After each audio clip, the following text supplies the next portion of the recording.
Question pa nga ako eh, why me? Bakit ako pa? Gumawa ako ng kasalanan, talagang kulang ang 24 oras. Habang nasa hospital ako, ang balita dun sa bahay, kumbaga talk of the town talaga. So akala nila is patay na nga talaga. Paano malilimutan ang mapait na nakaraan upang maka-move on? Alamin ang kasagutan sa The 700 Club Asia.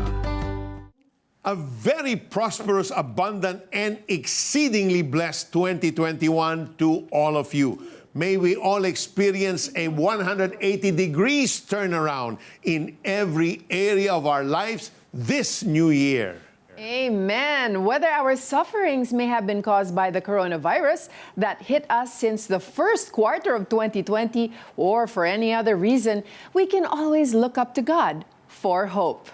Not only is God our source of hope, but He is also a God of transformation and restoration. This came to pass in the life of Jaime, who became a victim of a pedophile at a young age of 12. As a result, he led a sinful life throughout his adult and married life. Let's take a look back at his past life. Sa akin, sa murang kaisipan, inalikan ako or something. Pero hindi ko alam na abuse na pala. Ito ang pambihirang karanasan ni Jaime kasama ng isang pedophile na nagpamulat sa kanyang isip tungkol sa sex. Binibigyan niya ako ng pera, tapos binibilan niya ako ng gusto kong pagkain. Tapos siyempre may takot ako sa magulang ko na magsabi. Kasi akala ko parang okay lang, ganun. Dahil madaling kumita ng pera kapalit ng kanyang katawan, ito na rin ang piniling maging trabaho ni Jaime. Siya'y naging isang macho dancer. Nakapagtrabaho rin siya sa Japan bilang hosto sa loob ng 4 na buwan. Naging alipin siya ng tawag ng laman at ng maraming bisyo gaya ng alak, sugal at droga. Pag gumawa ako ng kasalanan, talagang kulang ang 24 oras. Hindi ako muuwi ng hindi talaga na-satisfy yung laman ko. Yun yung matindi doon eh. Nang siya'y makapag-asawa, nagawa pang mambabae ni Jaime ng paulit-ulit. Ngunit pansamantala lang ang naibibigay nitong kasiyahan sa kanya. Dumating din sa puntong naubos na ang kanyang pera. Sa sobrang bisyo ko, sa sobrang ko sa physical na katawan ko, pagpapasarap, dumating yung time na talagang sabi ko sa Panginoon, Lord, parang pagod na ako. Sabi ko, pagod na ako. And then one day, nakakita ako ng isang pangitain na nakita ko yung aking sarili na tumatakbo sa oval na walang finishing line. Sabi ko, Panginoon, gusto kita makilala, maranasan, gusto ko rin makita yung katotohanan.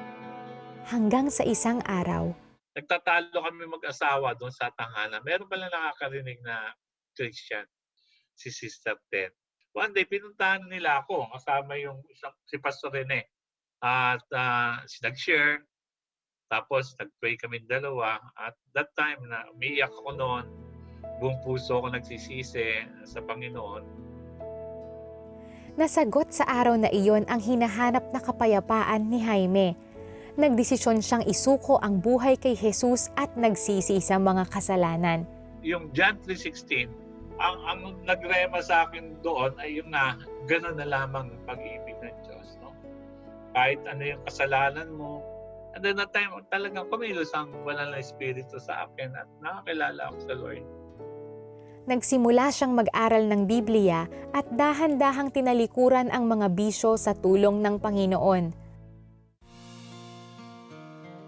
Ang dating babad sa kasalanan, ngayon ay masayang namumuhay sa liwanag at nangangaral ng salita ng Diyos. Nung nasave ka, tinanggap mo si Jesus, regalo ng Diyos yan. Nung binago ka ng Panginoon, regalo ng Diyos yan. It's about God, it's about Jesus, no? At yung mga tao na umaatid sa mga churches, doon ko nakita na yung heart ko parang, this is my family. Sa gitna ng COVID pandemic, nagtuturo si Jaime ng Biblia sa mga pulis at militar upang sila rin ay makakilala sa Diyos. Naging patotoo rin sa kabutihan ng Diyos si Jaime sa harap ng kanyang pamilya. Sa lahat ng nais na makakilala sa Lord, manalangin tayo, humingi tayo ng tawad, at ang Panginoon di madimot. Bibigyan niya tayo napakagandang regalo. ano yung regalo na yan? Buhay na walang hanggan. Sabi nga, di ba sa Jeremiah 29:11, ako lamang nakakabatid ng mga panukalang ikabubuti at ikagaganda nyo. Hindi upang kayo isaktan o bigyan ng pag-asa, magandang kinabukasan. Jaime's innocence was shattered at a very young age because of that pedophile. Tsaka the pain of physical and sexual abuse that led one to a sinful life.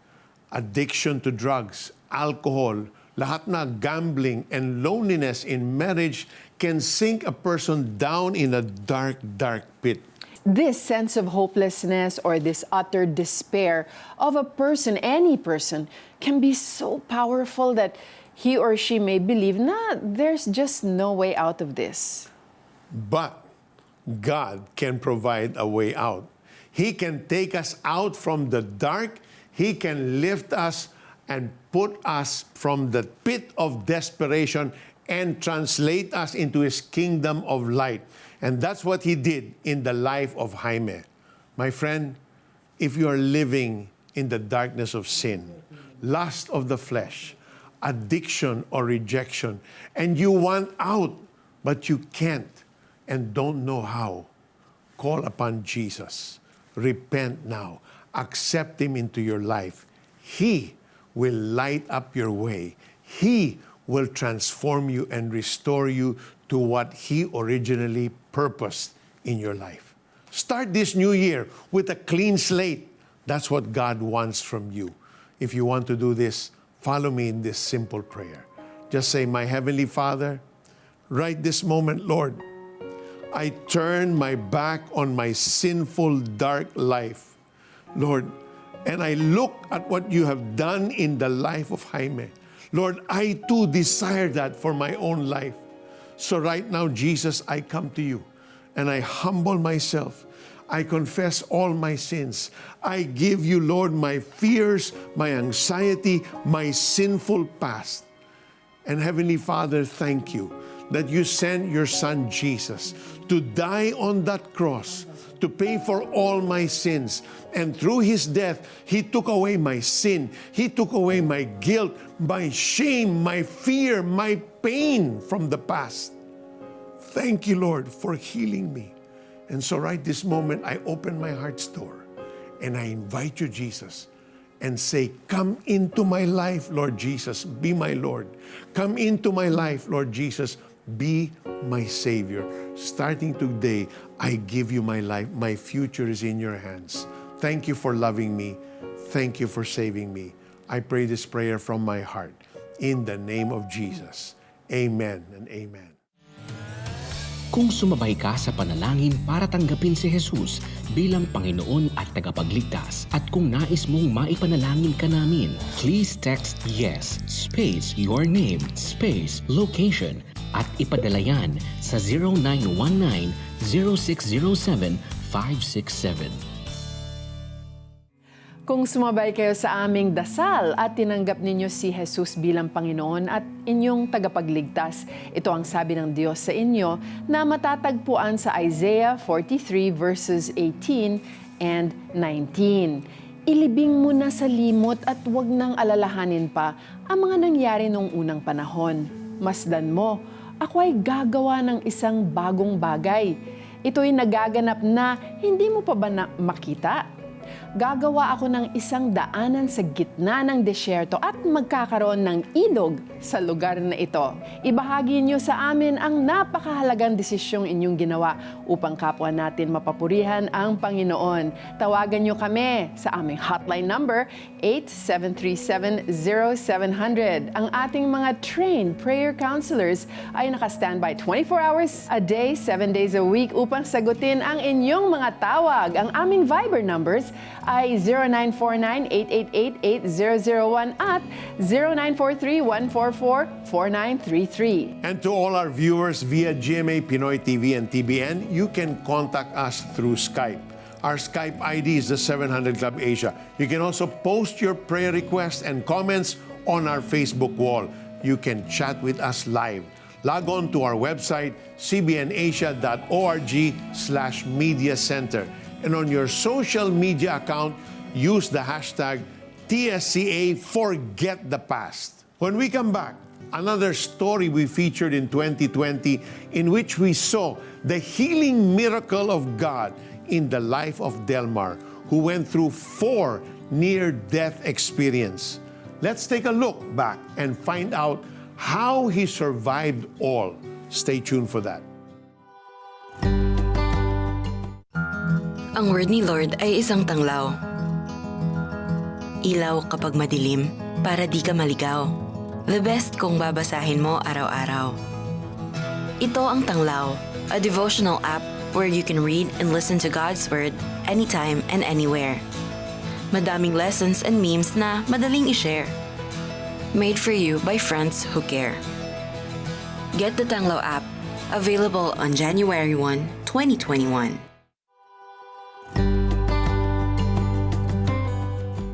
So ito po yung suot-suot ko nung ako po ay 8 years old na matusok doon sa deformed bar sa pader. So ito po yung pinagpasukan ng bakal. So diyan po tumagos yung bakal magmula po sa dibdib papunta po sa likod ko at doon po ako nasabit. Simula pa sa pagkabata ay naranasan na ni Delmar ang himala ng Diyos nang mabuhay siya mula sa isang malalang aksidente. Habang nasa hospital ako, ang balita doon sa bahay, kumbaga talk of the town talaga. So akala nila is patay na nga talaga. Pero sabi niya, nagulat sila nung umuwi ako ng bahay na nandoon yung pagpapagaling na ibinigay ng Panginoon. Dito siya nagsimulang maakay patungo sa Kristiyanong simbahan kasama ng kanyang pamilya. Yung mother ng pinsan ko, yun yung nag-invite sa mother ko. So doon nagsimula na yung mother ko nakadalo na siya ng mga gawain para sa Bible study, para sa Panginoon. At noong 1990, siguro mga first year high school ako noon o grade 6, doon kami nabaptize as Christian. Pero nang makapagtapos siya ng kursong nursing, muntikan na naman siyang mamatay dahil sa dinanas na iba't ibang karamdaman. Buwan lang ang mga pagitan nang magkasakit siya ng ruptured aneurysm, acute gastroenteritis, at acute appendicitis. Kumbaga sabi ko, yung takot nandun eh. Pero yung defense mechanism nandun din. Na, ang galing naman, nakasakay ako ng ambulansya, hindi bilang nurse, bilang pasyente. Naisip ko din yung salitang nakakapagod. Yung salitang ayoko na. Kumbaga parang ginawa mo ng tahanan yung hospital. So yun nga, bilang tao, umiral yung flesh. Yung tanong ako sa Panginoon, bakit nangyari yun? Napaka-unusual eh. In 1 year, 3 times, nagkaroon ng ganong tragedy, nagkaroon ako ng ganong experiences about sa katawan ko. Dinugtungan pa ng Diyos ang buhay ni Delmar at nanumbalik ang pisikal niyang sigla. Pero di nagtagal, nawalan siya ng oras para sa Panginoon. So, umikot na lang yung mundo ko sa trabaho, bahay, trabaho. Isa yun na kailangan ko mag-ipon dahil alam ko sa sarili ko, sakitin ako. Ganun ang tingin ko din eh, dahil ngayon ang mindset sa akin na kumbaga yung mga magulang ko, hindi na sila maabala, hindi na sila mahihirapan. Taong 2013, nakaalis siya sa Pilipinas upang magtrabaho sa Doha, Qatar bilang nurse. Humataw sa pagtatrabaho si Delmar sa akalang makatatanggap ng malaking kita base sa nakasaad sa kontrata. Ngunit siya'y naloko. Yung 2,800 na pinirmahan namin sa kontrata ay pagdating doon naging 1,800 na lang. So nandun yung siyempre bilang tao, bilang ikaw yung namamasaw, nagreklamo kami. So nung nagreklamo kami, imbis na kausapin kami ng maayos, binali kami sa agency namin. Humantong sa illegal detention si Delmar kasama ang iba pang Pilipinong nurse. Yun lang yung panalangin ko, makauwi lang ako, makauwi lang kami. So nung time na yon, yun yung sinasabi sa amin, kailangan nyo magbayad. Hindi ko kayo ibibili ng ticket, hindi kayo i-issue ng exit visa kapag wala kayong naibigay na 100,000. Sa gitna ng problema, naalala niya ang salita ng Diyos at nagpuri. So yung kasama pala namin doon na mga beautician, na mga Pilipino ay mga Christian din pala. Every night nagkakaroon kami ng praise and worship, nagkakaroon kami ng cell group, nagkakaroon kami ng Word of God. So yun yung nagpapalakas sa akin, yun yung kaya ako natitiisan pa yung paghihintay ko doon sa araw ng pag-uwi ko. So nung kami humingi ng tulong sa mga kaibigan namin, nilapit kami sa polo natin doon sa Qatar, naliwanagan kami na hindi namin kailangan magbayad ng 100,000. Kumbaga parang pang-blackmail lang pala, pang-threat lang pala ng agency sa amin yon na kailangan namin magbayad. Pero ang Filipino overseas pala, may karapatang umuwi kapag hindi natupad yung mga napag-usapan o napirmahan sa kontrata. Nakalaya si Delmar kasama ang iba pang mga Pinoy. Nakauwi si Delmar sa Pilipinas. Dito siya muling naging mainit sa Panginoon. Nabatid niya na may magandang plano ang Diyos para sa lahat ng kanyang mga pinagdaanan. Yung church namin ay nagkaroon ng ministry na tinatawag na Deliverance Ministry. Yun yung ministry na ipinasok kami ng Lord. Kumbaga, lagi rin kami sa hospital. Lagi rin kami sa mga kulungan, lagi rin kami sa mga bahay na may sakit. Sabi nga, kaya pala rin ako naging nurse, ginagamit din pala ng Panginoon. Kasama ang kanyang buong pamilya na naglilingkod sa Panginoon, si Delmar ngayon ay isang full-time pastor sa Bulacan. Hindi man niya naipagpatuloy ang pagiging nurse, maituturing pa rin siyang frontliner sa pagpapahayag ng salita ng Diyos para sa mga may sakit na kaluluwa. Ang Diyos nakatingin lang sa atin na yung isipan natin ay hindi isipan ng Panginoon, yung pamamaraan natin ay hindi pamamaraan ng Panginoon, pero isa lang po ang natitiyak ko, ang Diyos may magandang plano sa ating lahat. Alam mo, Peter, itong kwento ni Delmar reminds me of the question that God asked in Isaiah 43:18 and 19. Tinanong niya, masdan mo ako ay gagawa ng isang bagong bagay. Ito'y nagaganap na, ha? Ito'y nagaganap na. Hindi mo pa ba makita? How many miracles will it take for us, all of us, to see that it is God's hand that is doing these miracles? You know, when we are faced with severe trials, like what Delmar went through, 4 times he was on the brink of death. Lalo na yung aneurysm, very treacherous yun. Or when we lost a loved one and suffered many other tragedies that unexpectedly hit us, we can always depend on God for everything and anything. God is our Jehovah Jireh. He will provide for everything we need. He tells us in the book of John, chapter 14, verse 14, you may ask me for anything in my name, and I will do it. Amen and amen. He is our Jehovah Rapha, the God who heals. If you are suffering from a chronic illness that lingers on despite all the medication, or if you have any health concern, big, small, medium, whatever, God has this promise for you. And it is found in Jeremiah 30:17. But I will restore you to health and heal your wounds. Claim this promise of God for yourself or for a sick loved one. If that is you, allow me to pray for you right now, because all God desires is to free you and to heal you from illness, from the top of your head all the way down to your tippy toes. We can turn to our Lord God, for He is our Jehovah Rapha, Heavenly Father.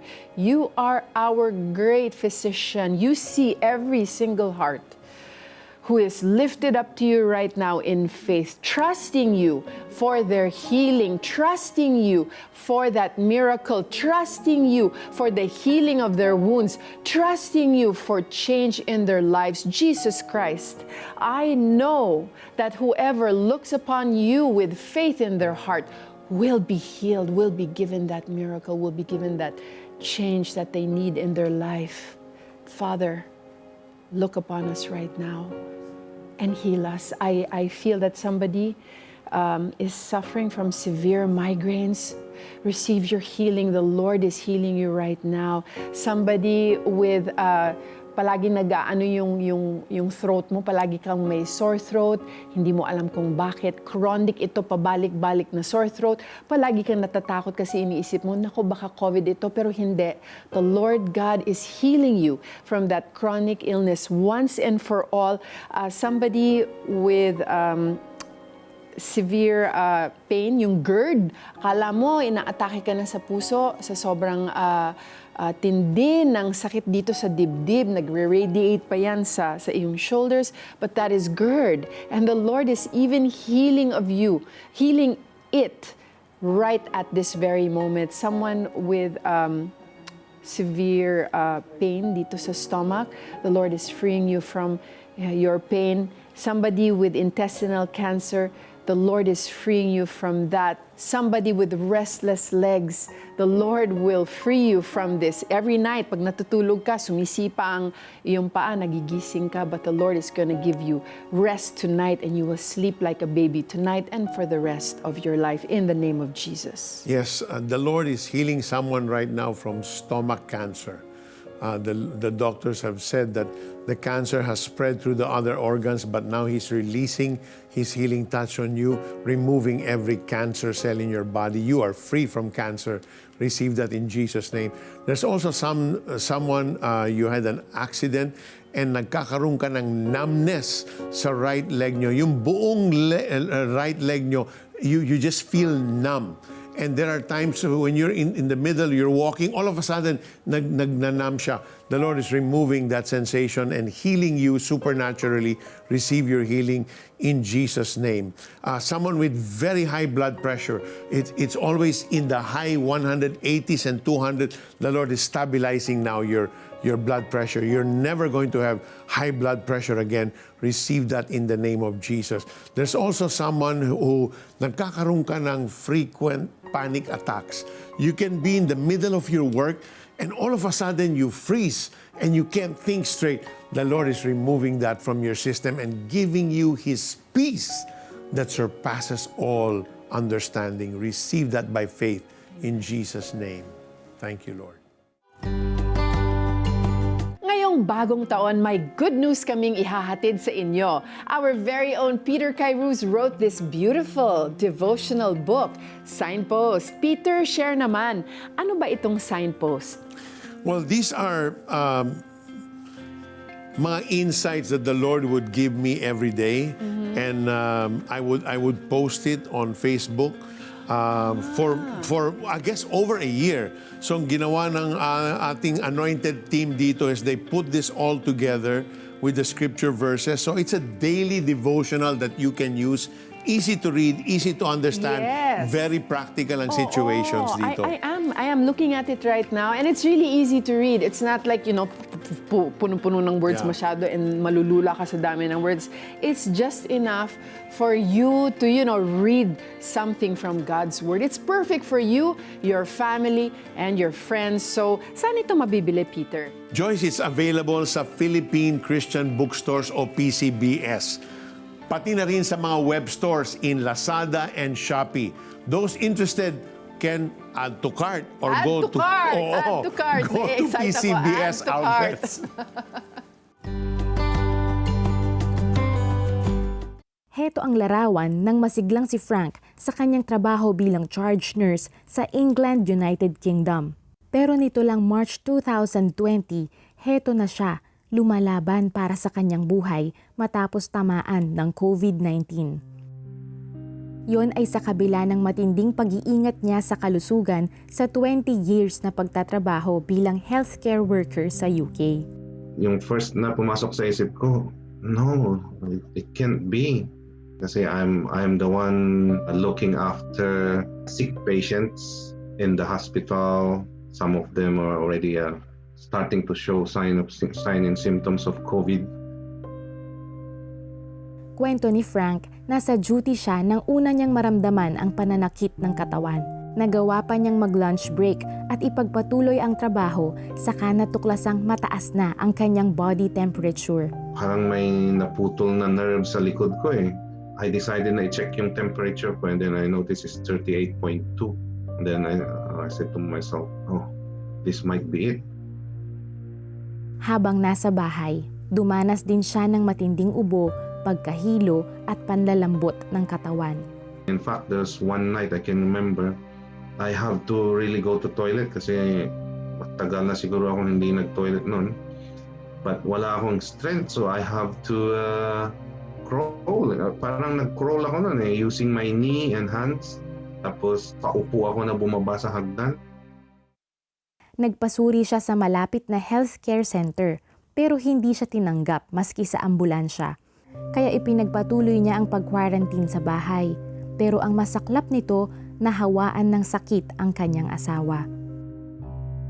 Sa mga panahong hindi makatulog dala ng pagkabalisa, tumawag si Frank sa Diyos. Nag-question pa nga ako why me? Bakit ako pa? But I can accept na nag-plead talaga ako kay Lord na please God, i-save mo ako dito sa sakit na ito. Katuwang ang kanyang pamilya sa pananalangin. Lumaban si Frank para sa kanyang paggaling. Naging support group din niya ang mga kapatid na nagpayo sa kanyang gawin ang steam inhalation. Ngunit higit sa lahat ng ginawa niyang lunas, nakahugot ng lakas si Frank mula sa salita ng Diyos na pinakamakapangyarihang manggagamot. So, andun yung promise ni God na kahit andun yung kaaway mo, dumaan ka sa hirap, dito pa rin ako. That's the source of my strength.